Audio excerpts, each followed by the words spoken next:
The amazing drama you're about to see is a matter of human record. You may believe it or not. But the real people who lived this story, they believe it. They know. They took that one step beyond. Alcoa presents a new and unusual kind of television program that takes you just beyond the world in which you live.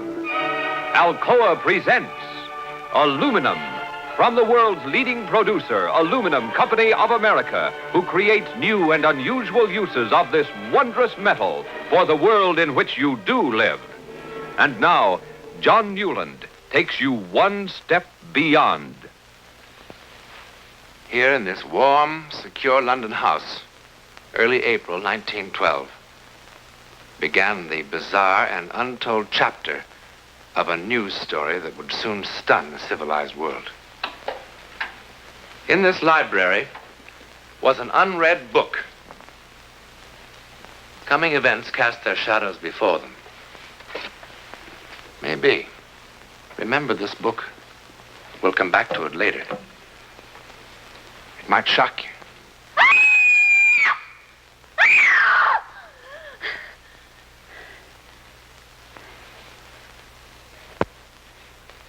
Mother. Mother. Mother. Mother! Mother!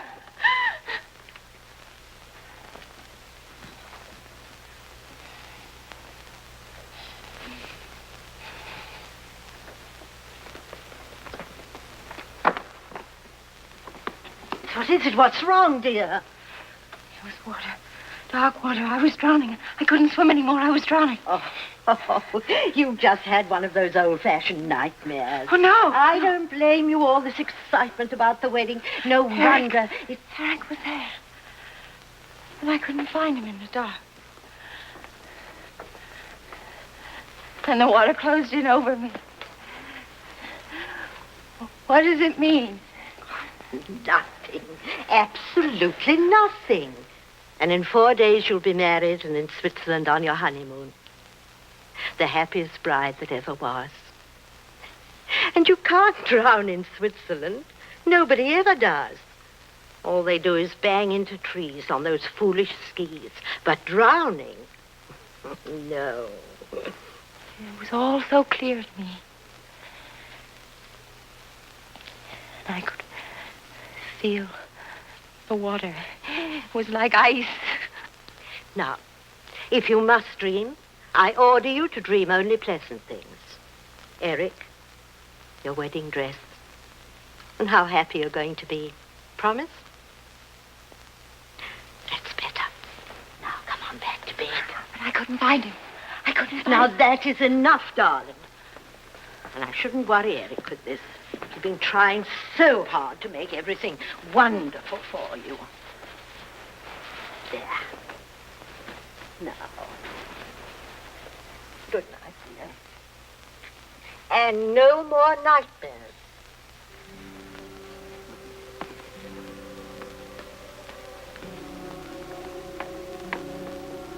Good night.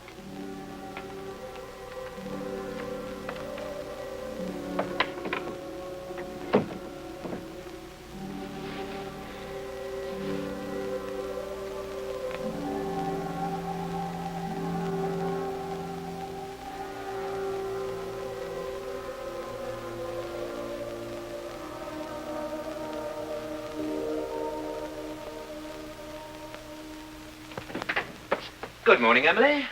Is the future Mrs. Farley about? Grace? Eric. Well, I know it's early, but I wanted to see what my wife would look like in the mornings. ugly.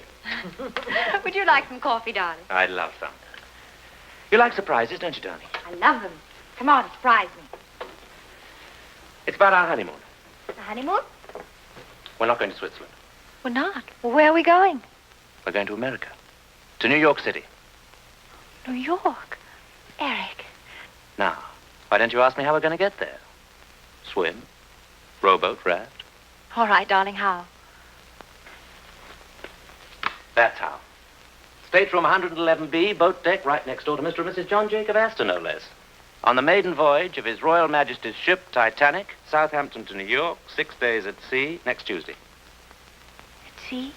Oh, just a little sugar, darling. I can't.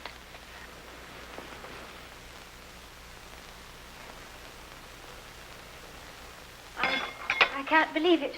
I can hardly believe it myself, but the office has connections. Oh, you lucky children. You sure you won't miss Switzerland? Oh, Switzerland will keep. But the Titanic, our honeymoon, that's once in a lifetime.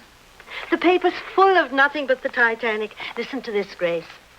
RMS Titanic, the world's largest and most luxurious liner, is writing a new and glamorous chapter in man's conquest of the sea. By virtue of her 5 watertight compartments, she's being hailed in marine engineering circles as the unsinkable ship. Her first passenger list makes her a floating home for royalty, statesmen, international society, and stars of the theater and the arts. And Mr. and Mrs. Eric Farley, who are absolutely unknown. And absolutely in love.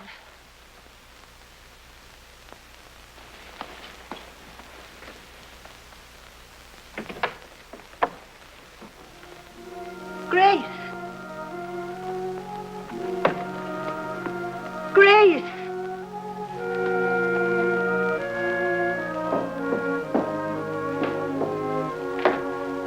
Grace, what is it, darling?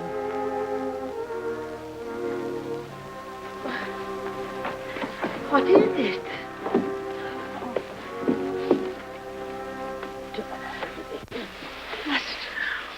We can't go on that ship. It happened again. I dreamed. No, darling, I do wish you wouldn't. I saw the sea, the cold sea. Oh. There were people struggling in the water. Really? Sinking, dying. Grace. And then a huge ship slid down. Down. Now, it's just a bad dream. Besides, that ship couldn't be the Titanic. The Titanic can't sink.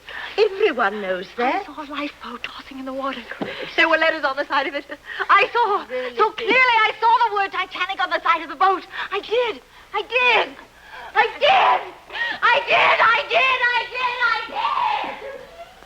Your intuition should tell you that what you see next is not a dream. It can come true. Just what I've always wanted. Only my own dear Aunt Agatha would have guessed. Have you ever kept birds, my darling? No, neither have I. You ever thought of keeping birds? Neither have I. And by all means, write dear Aunt Agatha and tell her she's made us very, very happy. I will.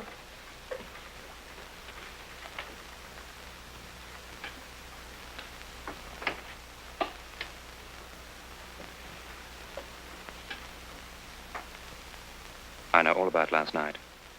And the night before that. Mother told you. I suppose you think I've gone off my head, one of those silly, hysterical women. I think you're a lot overtired and a little over-imaginative. But this isn't my imagination. Believe me, I saw it. Now, that is silly.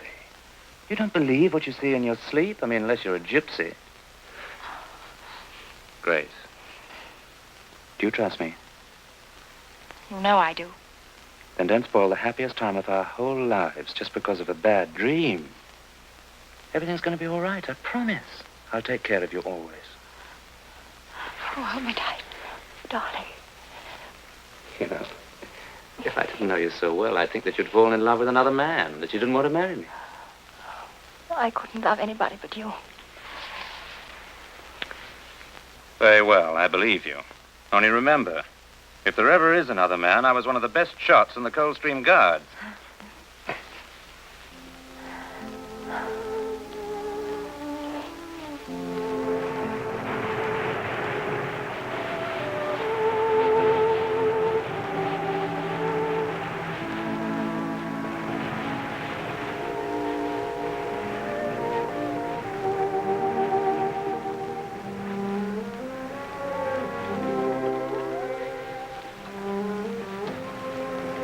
Are you asleep?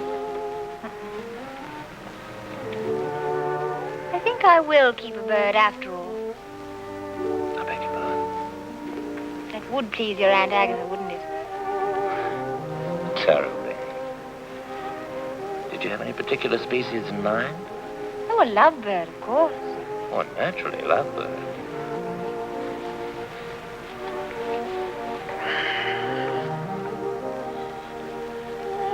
Thank you, darling. What for? The 6 most perfect days of my life.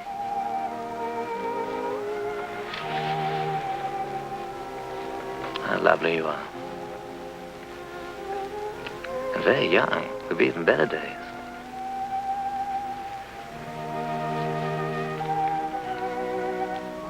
You've forgiven me, haven't you, for those silly scenes I made? I've forgotten the whole thing. I'm glad. Such awful, ridiculous dreams. It wasn't a dream at all. I was wide awake when I felt there was something wrong with the ship. Quite wrong. I know you'll laugh. And I don't blame you. I was in my cabin this afternoon. I imagine it was around 4 o'clock when I heard this terrible sound. What kind of sound? It was a terrible grinding sound, as though the ship had suddenly struck some immovable object. The whole boat seemed to tremble with the impact. Tell me, by any chance, did you hear anything or feel anything? No. I heard nothing like that, I'm happy to say. You know, it's probably your imagination, or more likely, indigestion. Now, why don't you see the ship's doctor? He's a good man, I'm told. I'm all right physically. It's just that for the first time in my life, I'm afraid. I'm afraid even for the next few hours. I don't know what I'm afraid of. It's as though something in my soul. You know, if I weren't such a hard-headed realist and I were at home, I think I'd call on my minister. As the mighty ship raced through the Atlantic night, there were others far away who felt dark premonitions of disaster. For one, a Methodist minister in Winnipeg, Canada. 4, 6.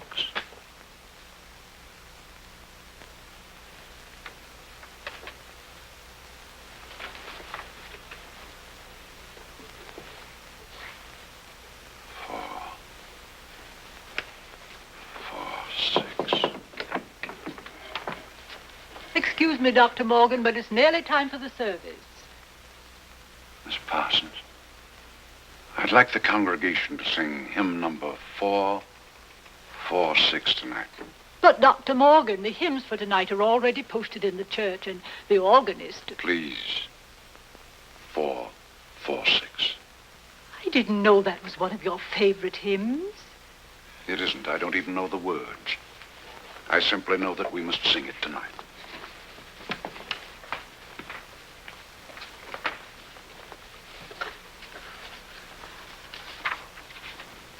Hear, Father, while we pray to thee for those in peril on the sea. Better we should be praying for our farmers after a winter like this.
What is it, darling?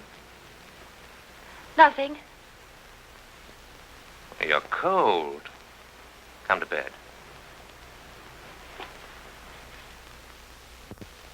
At precisely the same time in New York City, still 1,000 miles away, a magazine illustrator named Harry Teller felt a weird compulsion. I don't know what's wrong with me. Harry, what's this? I thought you were supposed to be drawing pretty girls in the new spring styles. You'll never make the deadline now. I don't know how it happened. I don't know, helpless. Something seemed to be guiding my hand. I can't explain it. You're tired. You've been working too hard. Now, come on. No. No, it's not that. Harry, let's go to bed.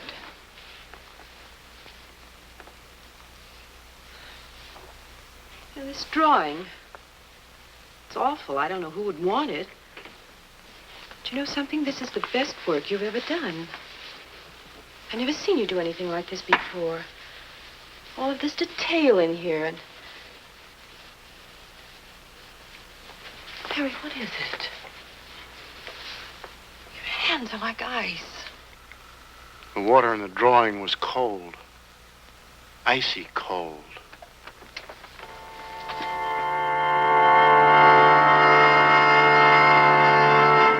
If you listen carefully, we will prove our ability to transfer our thoughts to you.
What the devil are you doing?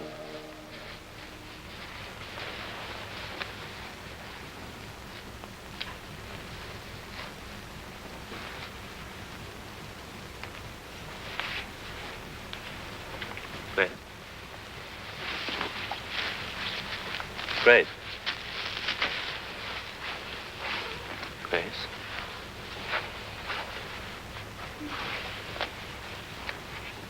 Grace. What happened? What's the matter? Everything's all right now. You come back to bed. I don't understand. I was sleeping and someone was screaming, hurry, that we need warm clothes. And I must... What's wrong with me? I must be losing my mind. Oh, I'm losing my mind. Darling, you're driving me out of mind, you know. Look, I'm not John Jacob Astor or a member of the nobility. I've saved for 2 years for this trip, wanting it to be a perfect honeymoon. And to have it spoilt by such childish nonsense.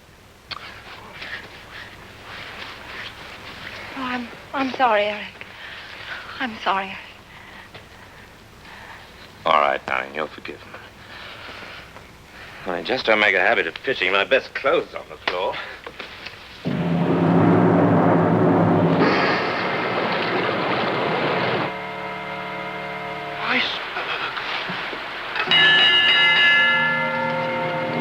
Iceberg, get ahead! Iceberg, get ahead! Iceberg, get ahead!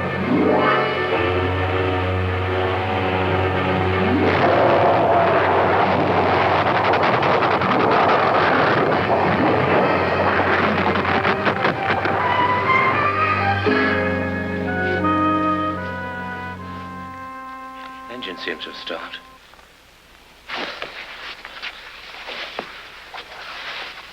You all right?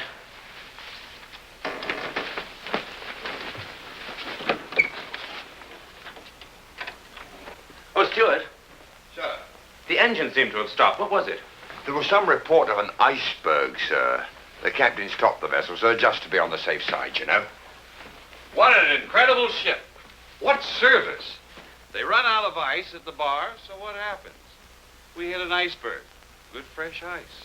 That's what I like. It's all over the deck. Have a drink, chum. No, thank you. Never seen an iceberg, darling. Shall we go and have a look? That's a good idea. We'll wrap up good and warm. Captain's orders, go to your lifeboat station. Please dress warmly. Now, there's no need to panic. Just take it nice and easy. It's just a precaution, darling. Remember what the captain said tonight? The ship that nothing in the world could sink?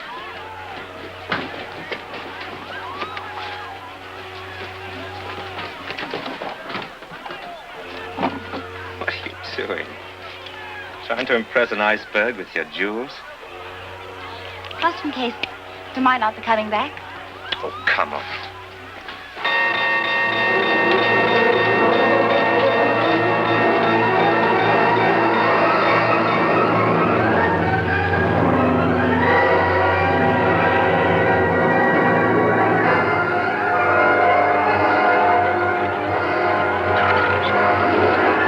Easy does it now.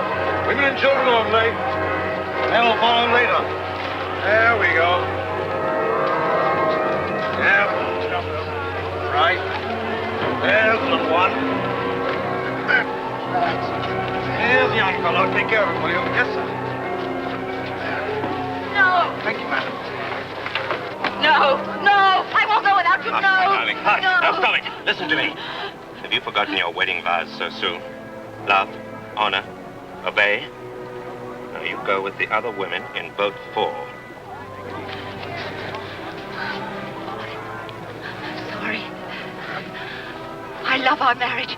All 6 days, 5 hours, and 20 minutes of it. I even loved our first fight. Don't you ever have another bad dream, I'll listen to every word. Come, madam. It's all right, it's all right.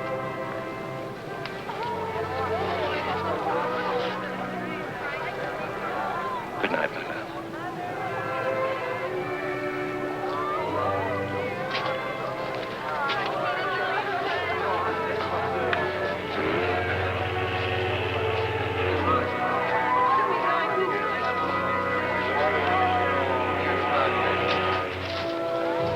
On away.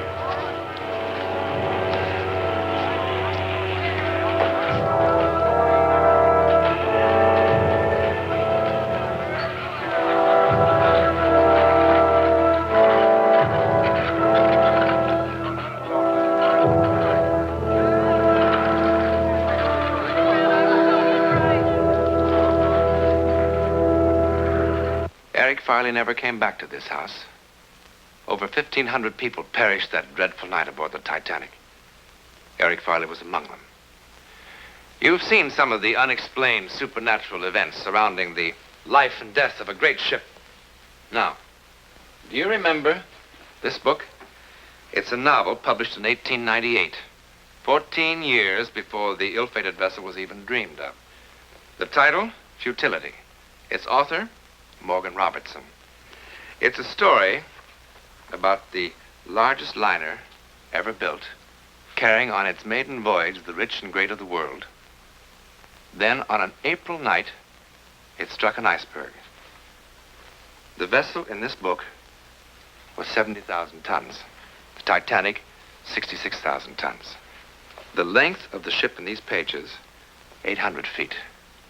The Titanic, 882 feet. Both made 25 knots.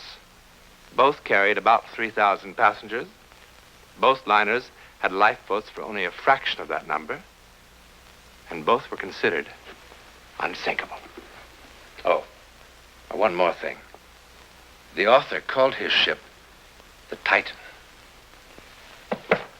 In a moment, something else to think about. Oh, About next week? Well, it begins with a silly argument about this hat. And it ends when two people in peril, miles apart, discover an amazing kind of communication. An incredible way of finding each other, as together they take that one step beyond.